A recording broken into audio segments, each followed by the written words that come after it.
Welcome to Family History Mysteries, a podcast that tells the stories uncovered through family history research, the unexpected stories of everyday people.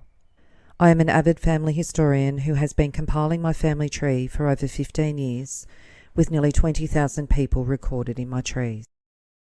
And please put a review on my podcast. That will certainly help in getting the word out there and creating more listenership.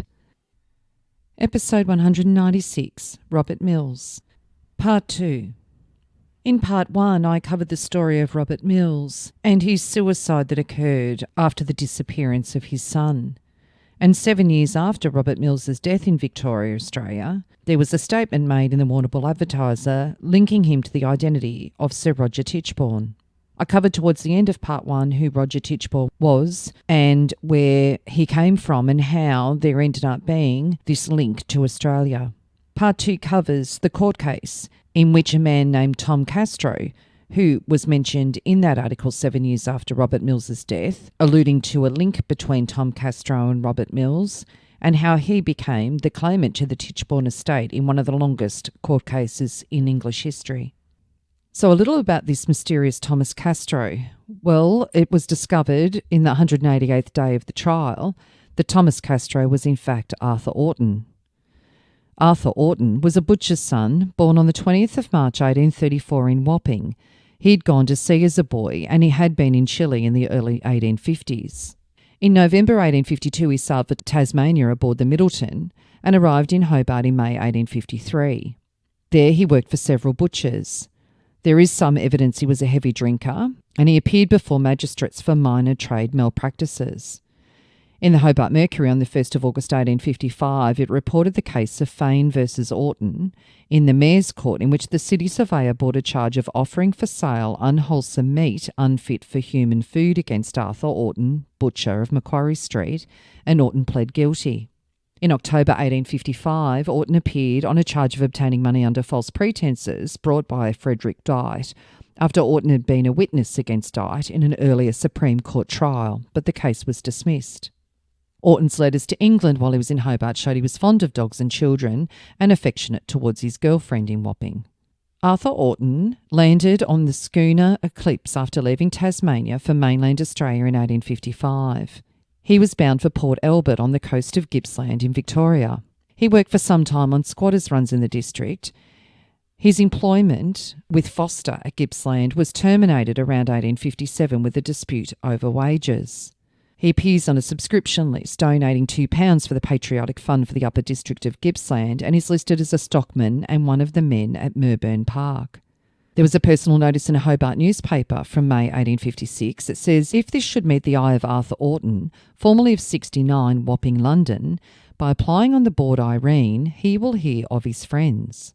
From 1855 to the mid-1860s, there's very little detail of his life, but he appears to have pursued gold prospecting, mail running, and the pastoral station hand work, with a suggestion of even bushranging and murder, and thereafter he disappears, although there were strenuous efforts to find him.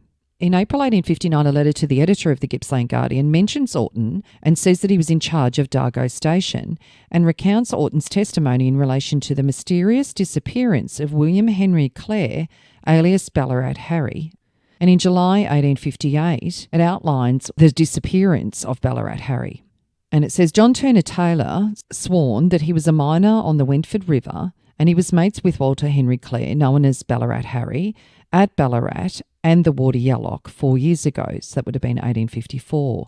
It says, we came to Omeo via Melbourne and Port Albert. About 2 years ago, we worked on the Omeo together for 15 months. Ballarat Harry had come from England with an old farmer and his family, and they bought land at Gawler Town. I don't know the name of his friends in Adelaide, but I believe Harry had some money in a bank in Adelaide, and that 4 years ago he sent home for a brother through the Immigration Commissioner in Adelaide, and that Harry had come from Kent in England. And another article said, there is subject, however, that will bear a little more investigation. The mysterious disappearance of William Henry Clare, alias Ballarat Harry, and Thomas Tooke becoming possessed with his property. In the trial of this case, neither the shepherd by whom he was last seen was examined, nor Arthur Orton, who was in charge of Dargo Station, and with whom they remained with from the 17th of March until the 2nd of April.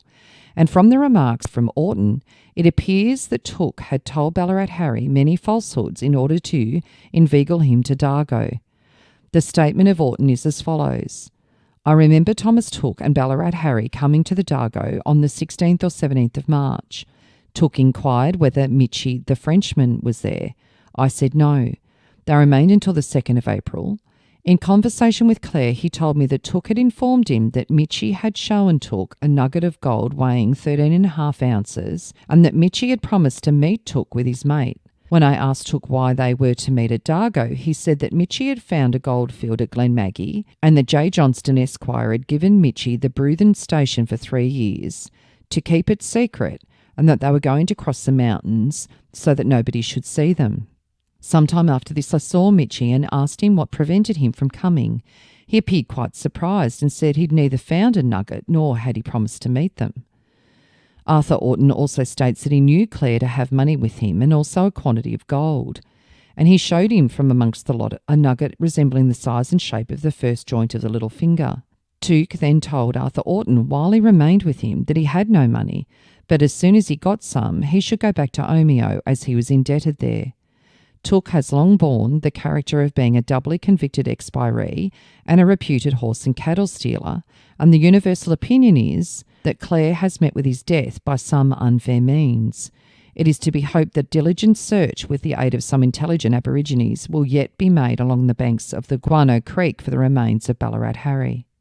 And that was written by Edward Watson of Sale on the 8th of April 1859. And in the Gippsland Guardian on 30th of July 1858, it says Joseph Pynchon, trader, swore that he first knew Ballarat Harry 2 years ago, worked with him mining on the Livingston. The first claim was not a good one, but the second one was. He knows that he had a Newfoundland dog to which he was much attached, but I don't think the dog would leave him in the bush. I think he was worth money. I cannot say how much. He always paid his way. I recollect him having a gold watch, but could not identify it, and I never saw any nuggets belonging to him if he had any. I believe he had friends in Adelaide. He was a sober, careful man. The last time I went to Melbourne, I took a gold watch to have repaired for the accused. This was about 5 weeks ago. Tooke was arrested on suspicion, but was then discharged, although the supposition was that Tooke had murdered Harry from the fact that several nuggets belonging to the murdered man and his gun, being afterwards, was found in Tooke's possession. So now coming to the case. On the 30th of May, it says that Ballantyne called the claimant, that is Thomas Castro, to the stand. During his examination in chief, Castro answered questions on Arthur Orton, whom he described as a large-boned man with sharp features, a lengthy face slightly marked with smallpox. He said he lost sight of Orton between 1862 and 1865, but they met again in Wagga Wagga. Under cross-examination, the claimant was evasive when pressed for further details on his relationship with Orton, saying that he did not wish to incriminate himself. After questioning him on his visit to Wapping, Hawkins asked him directly, "Are you Arthur Orton?" To which he replied, "I am not." Lord Bellew, who had known Roger Tichborne at Stonyhurst, testified that Roger had distinctive body tattoos which the claimant did not possess. Most of Orton's family and members of the Dragoons failed to recognise the claimant as their long-lost kinsman, and it was later revealed that he had paid them money. A former sweetheart of Orton's, Mary Ann Loder, identified the claimant as Orton.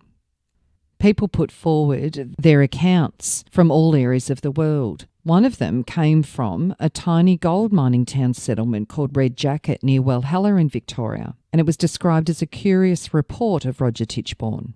The source of this report was Annie Alexander, née Gray, a married woman with a family of 6. Her husband Charles owned 2 hotels and had mining interests in the district. According to her account, Sir Roger and her were lovers in England while he was a cavalry officer. Anna Maria Alexander was the sister of a high-ranked clergyman admired by Prime Minister Gladstone. As the daughter of James Gray and the niece of Mr. Henry Comper, a well-known Chichester banker, she made an excellent witness. She wrote to Guildford Onslow, a member of Tichborne Claimant's Defence Committee in London in 1874, claiming that she knew Tom Castro to be the real Sir Roger. She stated in an affidavit that in the years 1847 to 1848 that she was well acquainted with Roger Tichborne and that in 1855 she met a man in the colony of Victoria named Thomas Castro, who was the identical person she'd known in England as Roger Tichborne, and for family reasons he intended to be known in Australia as Castro. She requested Mr. Onslow not to call on her as a witness, nor to make the affair public, without it being absolutely necessary. Mr. Onslow now calls on me to save him. I have written to say I will come to England and do so without fee or reward, but simply for the expenses and hotel charges. More than this I cannot do, and it will be a great ambition. Still, for the truth and justice it shall be done. Onslow extolled her evidence as conclusive and hinted at an advance for her passage to England, but it never materialised. The truth of Anna Maria Alexander's story was viewed with doubt, and one theory was that it was seen as a ticket out of Red Jacket, where she felt that she was locked away in the daily care of a large family. Not long after the event in late 1874, her husband walked out of his wife's life, leaving her with very little money and 6 children. He roamed for 6 years and turned up in North Queensland. A year later, in 1875, Anna applied for the position of a teacher at the Happy-Go-Lucky School and was appointed in June 1875. In 1881, the school received very little funding, and the school, being quite derelict at this point, was recommended to be closed. Annie found employment working as a librarian at the Wellhalla Mechanics Institute and Public Library, and then she moved to Melbourne and set up her own private school. And she died in 1910 at the age of 80. The entire story of the rescue by the Osprey was, Hawkins asserted, a fraud. A ship of that name had arrived in Melbourne in July 1854, but it did not correspond to the claimant's description. Furthermore, the claimant had provided the wrong name for Osprey's captain, and the names he gave for 2 of Osprey's crew were found to belong to be members of the crew of the Middleton, the ship that landed Orton at Hobart. There was no mention of her rescue being found in Osprey's log or in the Melbourne Harbour Master's records. More sensational testimony came from a sailor called Jean Louis, who claimed that he'd been on the Osprey during the rescue mission. Louis identified the claimant as Mr. Rogers, one of 6 survivors picked up and taken to Melbourne. On investigation, Louis was found to be an imposter, a former prisoner who had been in England at the time of Bella's sinking. He was convicted of perjury and he was sentenced to 7 years imprisonment. An alternative story was that Mary Kent, being seduced by James Tichborne, making Orton and Roger half-brothers. More than 50 years after the Tichborne case, there was an apparent exposure of information. And it says, to the world, the claimant had always been known as Arthur Orton, the youngest son of George Orton, a butcher of Wapping. George Orton in the earliest part of the 19th century had a prosperous business, but it decayed, and having a large family to provide for, Mrs. Orton in 1833 obtained a post as a housekeeper at Upton House near Poole in Dorset, then owned by Sir Edward Doughty. Although she had already borne a number of children, she was still an extremely attractive woman, having married young, and James Tichborne, Roger's father and the younger brother of the baronet, became enamoured of her. The result was Arthur Orton, nominally the son of a Wapping butcher, but really the illegitimate son of the heir presumptive of one of the oldest baronetcies in England. Long years afterwards, when Upton had passed into other hands, the new owner was looking over papers that had been left with the property and came across a letter from Mrs. Orton thanking James Tichborne for a substantial amount of money sent on the birth of the boy. From his earliest childhood, Mrs. Orton used to tell him he was not as other members of his family, but really of noble birth, a story that he boastfully repeated as he grew older. Throughout the case, the claimant had knowledge on certain matters, and some of the witnesses said that the claimant had a strong resemblance to the Tichborne family generally and had certain traits borne by other members of the family. So this theory that Henry Orton actually was an illegitimate son of James Tichborne, therefore the half-brother of Roger Tichborne, could have been justification for why there were so many that actually thought, despite the very big differences in height and weight between the two, that some did believe that he very well may have been Roger Tichborne. Apparently this story came about from Mr. Llewellyn JP of Upton House near Poole, who had heard it from the family lawyer when he bought the Upton estate from the Tichbornes many years ago. When Mr. Llewellyn was told of the true story, he was also told the name under which Roger Tichborne was believed to have gone to Australia, And just before the conclusion of the negotiations for the purchase of the Upton estate, he happened to see amongst a list of passengers one of this name. Being alarmed, he hastily wrote to his solicitors and told them not to do anything further until he satisfied himself that this was not another claimant. He was reassured as the lawyers told him that the trustees, fearing another claimant, or possibly Roger Tichborne himself, had got an Act of Parliament passed declaring the baby Sir Henry Tichborne to be the lawful owner of the estates. His cousin that was mentioned became Mrs. Radcliffe, and she went into the witness box in the trial and indignantly denied the statement.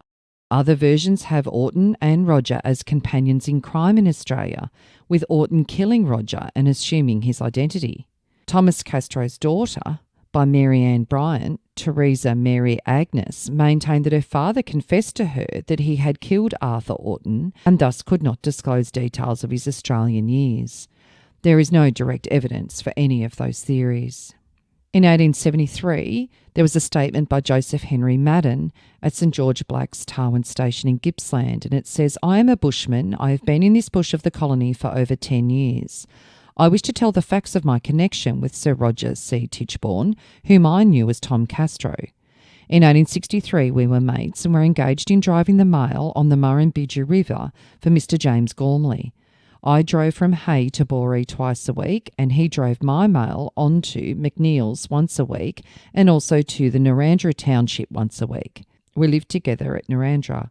He spoke sometimes of Arthur Orton. I am sure he is not Arthur Orton because he had Orton with him at Boree at our mail depot, and I must have met him on the road. He told me he took the name of Castro." However, it was discovered through an agent in Australia that Tom Castro was in fact Arthur Orton, and he had been born in London. And on his way to Australia, he jumped ship for a while and spent time in Chile, and he was able to talk very convincingly to Lady Tichborne about it. One serious mistake Orton made, though, was to contact his real family in Wapping, East London, when he arrived back in England, something the sceptical members of the Tichborne family later discovered. And on the 7th of August 1867, it says, "Sir Roger Tichborne, late of Deniliquin," an extract following from the Pastoral Times. "A solicitor, Mr. John Mackenzie of Glasgow, has been at Deniliquin in the week, especially to make inquiries respecting our old friend Tom de Castro, the claimant of the baronetcy of Tichborne. Young Roger Tichborne, the second son of the late baronet, sailed in 1853 from England to South America and was not afterwards heard of, the vessel having been lost at sea, until lately, when the man known here in Deniliquin as de Castro set up his claim as the missing heir. He followed menial occupations here. He was a journeyman butcher, a horsebreaker and a carter, and from hence he went to Wagga Wagga, where he married a girl of very low habits and character, a common servant of a certain class, who previous to marrying de Castro had succumbed to the attention of several men, by one of whom she had a child. De Castro, while here at Deniliquin, spoke of times, oracally, that he was a high-born man in disguise and that one day he would turn up titled. He was an inferior-looking man, about 5'11" high. The lost heir was about 5'7", low in his habits and customs, and had not apparently the latent appearance of a gentleman, much less did he look or act as though he belonged to one of the high-bred English families. He was in these parts very desirous of getting married and had made several offers to certain servant girls, all of whom rejected him. He had to all appearances been in South America, as he used to use the lasso with a case, and could speak a little Spanish. His career at Goulburn, Tumut, Wagga Wagga and Deniliquin has been well traced, and the evidence of him being the lost heir is overwhelmingly against his pretensions. The manner in which he got the start in search of the prize is very easily explained. He was talking in a mysterious way at Wagga Wagga of his future prospects when a lady, Mrs. Gibbs, the wife of a solicitor of that name, seeing Tichborne advertised for, pronounced to Castro, after he had made certain admissions, the lost heir of the Tichbornes. Mr. Gibbs took de Castro to Sydney in order to inquire further into the matter, and he was partially but too indiscreetly recognised by Mr. Turville, the private secretary of the governor, to be, if not a Tichborne, very much like the father of the missing heir. This was enough for de Castro, a man of low cunning, a master of deception of this kind, so on he went, raising money at an exorbitant interest on the strength of his future prospects. Levi and Delissa, solicitors of Sydney, advanced £600 on his bond of £1,000, and several others were let in for smaller sums. The lost heir, as a matter of speculation, was advertised for by Mr. Cubitt, the advertising agent of that city, and De Castro turned up, as stated, for which he had been preparing for years, even when in Deniliquin. Of this we are assured by Mr. Mackenzie there is ample evidence. De Castro was always searching the London papers for evidence as to the Tichborne family. There is sufficient to justify the idea that he knows something of that family. It is alleged that he is possibly an illegitimate child of the late baronet, grandfather to the infant heir. Since De Castro's arrival in England, he has never been once recognised by any one of the family of the missing man except the dowager, Lady Tichborne, who had previously adopted 3 men in succession as her lost son and has given other indications of insanity on this head. Mr. Denby Seymour MP, the dowager Lady Tichborne's brother, has seen De Castro and told him to his face he's an impostor. A respectable person of the name of Braddon, who was a military servant to young Tichborne for 2 or 3 years, while the latter was in the Carbineers, and who followed Tichborne into the army, has also seen De Castro, and the latter never recognised Braddon, and Braddon immediately told De Castro that he was a usurper. None but the weak-minded dowager, who has lived and still lives on the idea that her lost son will someday turn up, countenances De Castro in England or France. The trustees of the deceased baronet, the missing heir's younger brother, have offered to recognise De Castro forthwith if he will show himself to some of his companions of his youth, as he be Sir Roger, and those who have been imposed upon in England and France have now dropped him. He has written to Mr. Turville asking him to be the godfather of the newly born infant, but the honour has been declined. It is well established in Wagga Wagga that De Castro was physically incapable of being a father. The trustees of the heir in possession, therefore, are seeking for evidence as to who this De Castro really is. In those parts, he said he had served his time in London as a butcher and had given all kinds of versions of his previous life.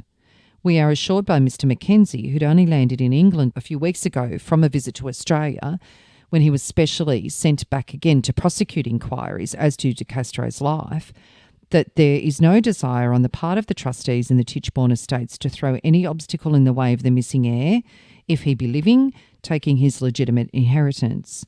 It is to provide against De Castro's recognised children being put in a position to litigate with the children, if there should be, or the infant heir, that the trustees are taking steps to discover De Castro's antecedents. They represent that there is no fear of present but future proceedings. They are, of course, for the sake of the living members of the family, also anxious to set at rest De Castro's pretensions, who has exchanged his position as a butcher's assistant to that of the lost heir. The difficulty seems to be not to defeat De Castro's claims, but in discovering to whom he belongs. Time may reveal the mystery, but so long as he keeps his own counsel, the Tichbornes are not likely to succeed in tracing the mystery of its origin. On the 28th of February 1874, the 188th day of the trial, it was determined that Arthur Orton, in fact, was the claimant, and therefore not Sir Roger Tichborne, and he was charged with perjury, and he was given 14 years in jail and was released after 11 years on good behaviour. Henry Orton joined a circus after his release and was famous for a certain amount of time, as the members of the public were desperate to see this man in person. On the 11th of March 1884, there was an article that says the Tichborne claimant, concerning the Tichborne claimant, Mr. Walter Fossey, writes to the Melbourne Herald. As the Tichborne claimant will be released from prison this year, the genuine Arthur Orton can be produced in 24 hours, if need be, for £1,000. His own words to me are that he will go to England at once for that amount and clear up the mystery. He agrees to a letter to the description the claimant gave to him at his trial, and is the only link now wanted to complete the case. No connection whatsoever with the lunatic William Creswell. The Tichborne claimant appeared to have said at his trial that he wished to see the country.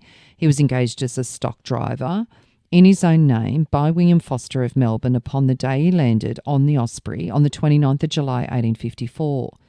If he had said William Frost, it would have been correct, and he would have never then drifted into Arthur Orton, as Arthur Orton was engaged as a stock driver by William Foster at Bairnsdale, Gippsland, in the commencement of 1856 in his own name, as knowing him when at Hobart Town, having taken charge of shipments of cattle at that place. I knew Arthur Orton perfectly well in Wapping and in Melbourne. He is 50 years of age this month. He resembles the claimant in the face only. His assumed name has confused the whole case. I have been in communication with him for the last 6 years since I traced him from Melbourne. At the time, the steward of the Osprey brought Roger Tichborne, the carpenter and sailor of the late Bella, to Sandridge in the late Bella's jolly boat that saved them from a watery grave. Myself, Captain Charles Creswell, Master Shipbuilder, and Lieutenant Crawford, then Police Magistrate of Sandridge, were present and were greatly interested in Roger Tichborne. A crowd gathered around them. After arriving in Melbourne, Roger Tichborne stopped at the Royal Highlander Hotel, Flinders Street, opposite the wharf, and William Frost was the proprietor. And through Roger Tichborne particularly wishing to see the country, William Frost engaged him as a stock driver in his own name, Roger Tichborne, for James Gennell, Esquire of Kew, an extensive station owner at Gippsland, by giving him a letter to Mr. Connell. Early the next morning, Tichborne and the two men left for Kew, which was called the country at that time, and on arriving at Kew, Tichborne followed a shepherd with sheep to Mr. Connell's, and the two men left him for the diggings. At arriving at Mr. Connell's, arrangements were made, and he left on horseback to the station he was directed to go to. Soon afterwards, he changed his name to Thomas de Castro, as not wishing to be known, and in the year of 1856 he met Arthur Orton at Dargo Station, Gippsland, recognising him as the butcher that came to the Kensington Barracks, London, for orders of meat for Cook and Slater, who had the contract to supply the military there with meat. At the time, Tichborne was an officer there, being between 21 and 22 years of age. In the years 1849 and 1850, Arthur Orton would have been 15 or 16 years of age. And in the Sydney Daily Telegraph on the 17th of June 1895, the Tichborne case, some facts about William Creswell. Respecting the movement which has been going on in Sydney for some months with the object of proving that Sir Roger Tichborne is an inmate of the Parramatta Lunatic Asylum, where he is called William Creswell, it is stated that those in charge of the matter have received advice from England bearing on the case. These advices, they say, justify them in the belief that they will shortly receive from the relatives of the missing heir a power of attorney which will enable them to have the matter tested in the law court here. We give herewith what are alleged to be accurate descriptions of Sir Roger Tichborne and Creswell. These physical markings are apparently identical. These marks added greatly to the discomfiture of Arthur Orton, the Tichborne claimant, when he was in the box under cross-examination at the trial. He could not prove that he was possessed of any of these physical characteristics, and medical evidence was called to throw light on the point in which there were particular scars that Tichborne was known to bear, and it's generally the express opinion of medical men that they would not, and it's therefore probable that if the rightful heir is ever discovered and identified, the marks of which he bears so plentiful will play an important part in the identification. The information that I have on William Creswell was that he was born in England, and he married on the 6th of April 1863 at Gundaroo in New South Wales. He was known as George Frederick Smith prior to his marriage, but changed his name to William Creswell on his marriage certificate. He was sentenced to 12 months in Goulburn Jail in July 1864 for unlawfully wounding Edward Vernon in Queanbeyan. He was released from jail on the 12th of April 1865, and then by 1871 he was admitted to the Hospital for the Insane at Gladesville in New South Wales and was later transferred to the Parramatta Lunatic Asylum. He was in these asylums for a total of 30 years, and he died in the Parramatta Lunatic Asylum on the 13th of December 1904. There are some notes attached to where he is buried at Rookwood Catholic Cemetery, and it says William Creswell was a patient at the Parramatta Lunatic Asylum. There was contention initially that he was a man named Arthur Orton, and later a claim that he was the missing British heir, Sir Roger Tichborne. His Tichborne claims were serious enough for a Royal Commission of Inquiry in 1900 to ascertain his viability.